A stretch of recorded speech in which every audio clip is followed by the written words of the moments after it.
दोस्तों नमस्कार। संविधान संशोधन यानी आर्टिकल 368 भाग 20, इसके तहत अभी तक 4 वीडियो बन चुका है। आप लोग चाहे तो प्लेलिस्ट में जाकर 4 वीडियो को देख सकते हैं और मैं डिस्क्रिप्शन में उसका लिंक दे दूंगा। आप चाहे तो डिस्क्रिप्शन में भी जाकर उस लिंक के द्वारा आप सारे वीडियो को देख सकते हैं। इस टॉपिक के माध्यम से जितना वीडियो बना हुआ है। चलिए, अभी तक हम लोगों ने देखा क्या कि कुछ संविधान संशोधन के बारे में बताया गया। जहां तक बताया था पिछला वीडियो में, उससे आगे मैं बढ़ना चाहूंगा और आपके पास अगला संशोधन के रूप में है 32वां। देखिए, 32वां संशोधन 1963 में हुआ था। ये इसमें एक चीज याद रखेंगे, अनुच्छेद 371 में कुछ संशोधन किया गया था। अनुच्छेद 371 आखिर है क्या? तो इसमें कुछ राज्यों का विशेष प्रावधान दिया हुआ है, खासकर महाराष्ट्र गुजरात के बारे में दिया हुआ था, विशेष प्रावधान था। इसमें कुछ संशोधन करके 371 का डी लाया, जिसमें आंध्र प्रदेश को विशेष प्रावधान किया गया, आंध्र प्रदेश के बारे में कुछ विशेष प्रावधान किया गया। और 371 का ई आया, जिसमें केंद्रीय विश्वविद्यालय की स्थापना के नियम को बनाया गया था। यानी केंद्रीय विश्वविद्यालय की स्थापना का कुछ नियम बनाने का भी काम किया गया था 371 ई के तहत में। याद रखेंगे, ध्यान रखेंगे, 371 में कुछ राज्यों का विशेष प्रावधान की बात करता है। महाराष्ट्र गुजरात के बारे में दिया हुआ था, विशेष प्रावधान की बात करता है, विशेष प्रावधान की बात किया जाता है। इस पर संशोधन करके 371 डी में कहा आंध्र प्रदेश के संशोधन की बात किया गया और 371 का ई में केंद्रीय विश्वविद्यालय की स्थापना का नियम कानून बनाने की प्रावधान किया गया। आगे बढ़ते हैं। आगे है आपके पास 35वां संविधान संशोधन 1974। याद रखेंगे, ध्यान रखेंगे इस बात को लेकर, अनुच्छेद 2 को जोड़ा गया। 2 में अनुच्छेद 2 को जोड़ा गया और सिक्किम को संरक्षित राज्य की दर्जा हटाया गया। संरक्षित राज्य का मतलब है, पहले सिक्किम संरक्षण के तौर पर हमारा राज्य का दर्जा दिया गया था कि भारत सिक्किम राज्य को संरक्षण देंगे, ठीक है। उसका दर्जा हटाया गया 2 का कोई जोड़कर और सिक्किम को सहराज्य के रूप में अपनाया गया। यानी 2 का कोई जोड़ा गया और सिक्किम को संरक्षित राज्य से दर्जा हटाकर सिक्किम को सहराज्य का दर्जा दिया गया, ठीक है। आगे अनुच्छेद 36 संविधान संशोधन 36 कब हुआ था? 1975 में। इसमें कितना बार ये क्वेश्चन पूछा जा चुका हुआ है कि सिक्किम राज्य को पूर्ण दर्जा किस संविधान संशोधन के तहत में दिया गया है?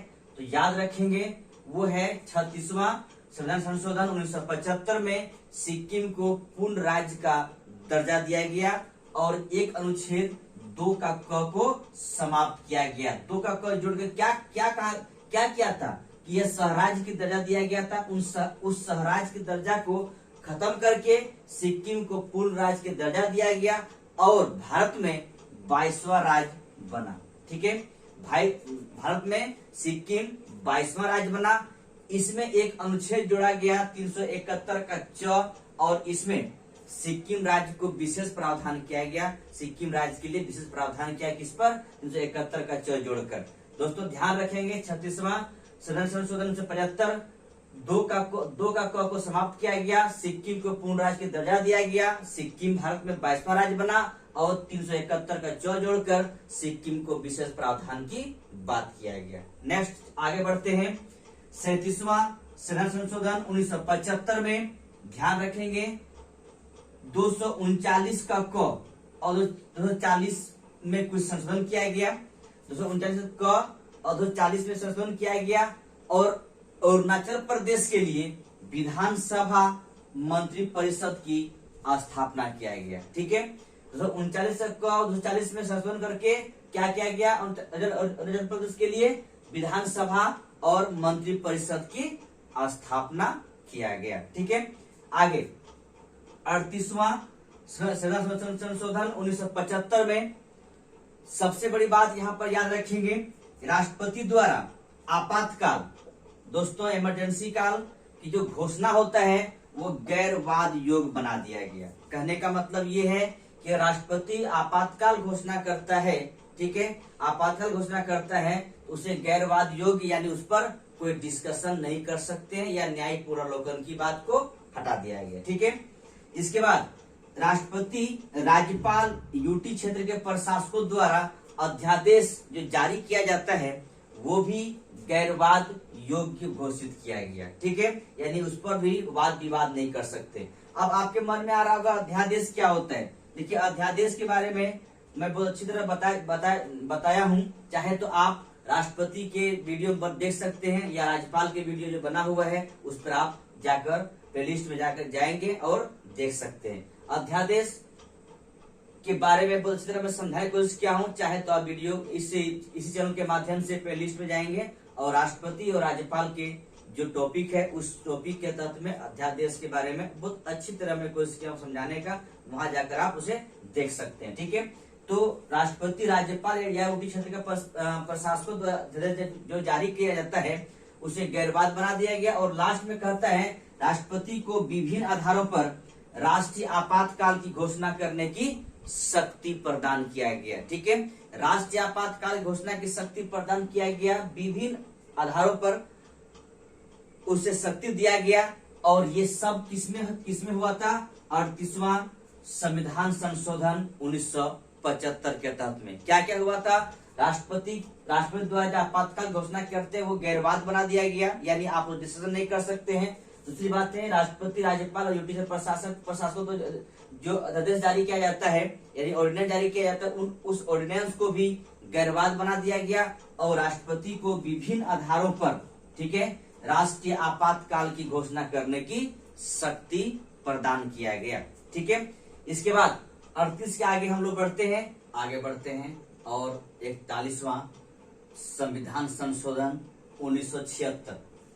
इसमें एक बात याद रखेंगे, इसमें ये हुआ था, ये संशोधन ये किया गया था कि राज्य लोक सेवा आयोग और संयुक्त लोक सेवा आयोग के सदस्यों का कार्यकाल जो उनका आयु सीमा था पहले 60 वर्ष था, उस 60 वर्ष को बढ़ाकर 62 वर्ष कर दिया गया, यानी 62 इयर्स। पहले 60 इयर्स था आयु सीमा, उस आयु सीमा को बढ़ाकर उसकी आयु सीमा को 62 इयर्स कर दिया गया, यानी 60 से 62 वर्ष कर दिया। किसके लिए किया गया था, राज्य लोक सेवा आयोग या संयुक्त लोक सेवा आयोग के सदस्यों का आयु सीमा बढ़ाकर 60 से 62 वर्ष कर दिया गया। और जो अभी तक जितना संशोधन हुआ था जिसमें सबसे इम्पोर्टेंट संशोधन वो है आपका 42वां संविधान संशोधन 1976। इतना बड़ा है ये, इतना बड़ा संशोधन है कि इसे लघु संविधान का संज्ञा दिया गया है। इतना बड़ा संशोधन किया गया था कि इसे लघु संविधान का संज्ञा दिया गया है। इसमें 3 बातें जो प्रस्तावना में प्रीम्बल में शामिल किया गया था वो 3 बातें आप लोग याद रखेंगे, ध्यान रखेंगे, वो है समाजवादी, धर्मनिरपेक्ष और अखंडता। इन तीनों शब्द को प्रस्तावना में शामिल किया गया है, ठीक है, ध्यान रखेंगे। समाजवादी, धर्मनिरपेक्ष और अखंडता, ये तीनों शब्द को प्रस्तावना में जगह दिया गया, ठीक है।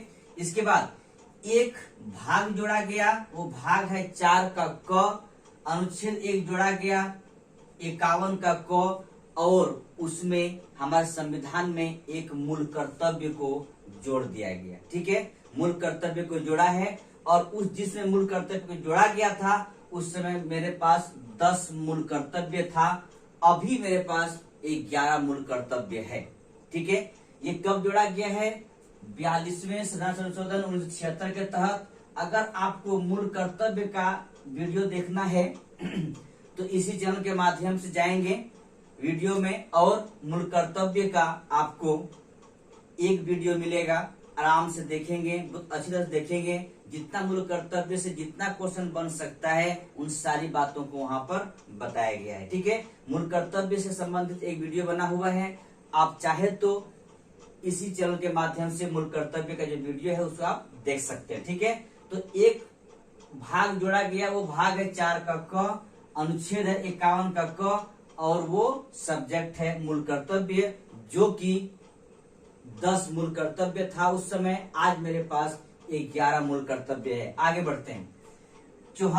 अनुच्छेद 74 में संशोधन किया गया और राष्ट्रपति को मंत्रिपरिषद की बात मानने के लिए बाध्य किया गया। ठीक है, मंत्रिपरिषद की सलाह मानने के लिए बाध्य किया गया। अनुच्छेद किसमें 74 में बदलाव किया गया, संशोधन किया गया, राष्ट्रपति को मंत्रिपरिषद की सलाह मानने के लिए बाध्य किया गया। दोस्तों याद होगा आपको कि जब राष्ट्रपति के बारे में बता रहा था उस समय आपको कहा गया था राष्ट्रपति के पास 3 वीटो पावर है। ठीक है, उसमें 1 वीटो पावर का इस्तेमाल करके कोई विधेयक को वापस फिर से संसद की पटल पर रखवा सकते हैं और दोबारा जब वो फिर से जाएगा संशोधन होकर तो राष्ट्रपति को साइन करना पड़ेगा। लेकिन यहाँ पर यह कह दिया गया कि अगर राष्ट्रपति के पास संसद द्वारा अगर जाए मंत्रिपरिषद के पास से मतलब पास होकर यहाँ से जाए तो राष्ट्रपति को साइन करना ही पड़ेगा। यानी बाध्य किया गया यहाँ पर 74वां संशोधन को 74 अनुच्छेद को संशोधन किया गया और राष्ट्रपति को मंत्रिपरिषद की सलाह मानने के लिए बाध्य किया गया। ठीक है, आगे बढ़ते हैं। लोकसभा और विधानसभा की कार्यकाल को 5 वर्ष से 6 वर्ष कर दिया गया। ठीक है, लोकसभा विधानसभा कार्यकाल को 5 वर्ष से 6 वर्ष कर दिया गया। बहुत इंपॉर्टेंट इस बात को याद रखेंगे। जो कार्यकाल था लोकसभा का, विधानसभा का 5 वर्ष हुआ करता था, उसको बढ़ाकर 6 वर्ष कर दिया गया। आगे डीपीएसपी राज्य के नीति निर्देशक तत्वों में डीपीएसपी में क्या किया गया, 3 बदलाव किया गया या 3 जोड़ा गया। ध्यान रखें 3 जोड़ा, डीपीएसपी में 3 जोड़ा गया। क्या क्या जोड़ा गया? एक है समान न्याय और निःशुल्क विधिक सहायता, अनुच्छेद 39 का क, यानी सबके लिए समान न्याय और निःशुल्क विधिक सहायता प्राप्त कर सकते हैं। अनुच्छेद 39 का क को जोड़ा गया। उद्योग के प्रबंध में कर्मकारों का भाग लेना, 43 का क, ये भी जोड़ा गया। इसके बाद पर्यावरण की रक्षा, सुधार तथा वन एवं वन्य जीवों की सुरक्षा, 48 का क, इसको भी जोड़ा गया। यानी 42वें संशोधन के तहत 1976 के तहत में डीपीएसपी में भी 3 चीज को जोड़ दिया गया। ठीक है, आप अगर डीपीएसपी को देखना चाहते हैं इसी चैनल के माध्यम पे आप डीपीएसपी का 2 या 3 वीडियो बना हुआ है, आप चाहे तो वहां देख लीजिए। जितना भी उस आपसे कंफ्यूजन है वो दूर हो जाएंगे। इसके बाद जितना भी ऑब्जेक्टिव टाइप क्वेश्चन और अवधारणा बेस्ड जो भी क्वेश्चन होगा वो आपके सारा क्लियर हो जाएगा। चाहे तो आप इस चैनल के माध्यम से आप प्ले लिस्ट में जाएंगे, आप प्ले लिस्ट में वो सारे डीपीएसपी के बारे में एक वीडियो है वो आप देख सकते हैं। ठीक है, ये 3 चीजें यहाँ पर जोड़ा गया। इसके बाद राज्य सूची का कुछ विषय को समवर्ती सूची में शामिल कर दिया गया। दोस्तों याद रखेंगे, राज्य सूची कुछ विषय को समवर्ती सूची में शामिल किया गया। सबसे इम्पोर्टेंट बहुत पूछा गया है वो है शिक्षा। ठीक है, जनसंख्या नियंत्रण और परिवार नियोजन तथा वन तथा वन्य जीवों की सुरक्षा, ये सब पहले राज्य सूची का विषय था, इसको समवर्ती सूची में शामिल कर दिया गया। ठीक है दोस्तों। और लास्ट पॉइंट एक है जो है अनुच्छेद 352 के तहत में आपको दोस्तों पता है कि इसमें राष्ट्रीय आपात की घोषणा कर सकते राष्ट्रपति 352 अनुच्छेद के तहत में। तो यहाँ पर यह कहा गया कि राष्ट्रीय आपात या तो पूरे देश में लागू कर सकते राष्ट्रपति, नहीं तो देश के किसी भाग में लागू कर सकते हैं। ठीक है दोस्तों, याद रखेंगे कि राष्ट्रीय आपात राष्ट्रपति चाहे तो पूरे देश में लागू कर सकते हैं, नहीं तो देश के किसी भाग में लागू कर सकते हैं, या उसे करने का मतलब लागू कर सकते हैं। ठीक है, तो अंततः यहाँ पर यह है कि राष्ट्रपति पर डिपेंड करता है कि वो देश में लागू करें या देश के किसी भाग में लागू किया जाए। दोस्तों इसमें कुछ चीजें और भी छूट रहा होगा, आप लोग इसको कवर कर लेंगे, लेकिन मेन पॉइंट यही था जो कि इसे लघु संविधान की संज्ञा दिया गया है। और 42वें संशोधन 1976 जो कि सबसे बड़ा संशोधन था वो अभी तक आपके पास है, और बहुत कुछ बातें यहाँ पर से जोड़ा गया था। और लेकिन आगे चल के फिर से 44वां संशोधन होगा, उसमें बहुत सारी बातें जो यहाँ पर जोड़ा गया है उसको वहां पर से हटाया जाएगा। ठीक है, वो बात पर आएंगे। दोस्तों आज हम लोग यहीं तक रखते हैं और इसके बाद फिर आगे बढ़ेंगे। दोस्तों सब्सक्राइब कर चुके हैं, बहुत बहुत धन्यवाद। लाइक करेंगे, एक लाइक जरूर करेंगे, और जो सब्सक्राइब दोस्तों ना किए हो प्लीज सब्सक्राइब करेंगे, लाइक करेंगे और शेयर करेंगे। थैंक यू, धन्यवाद।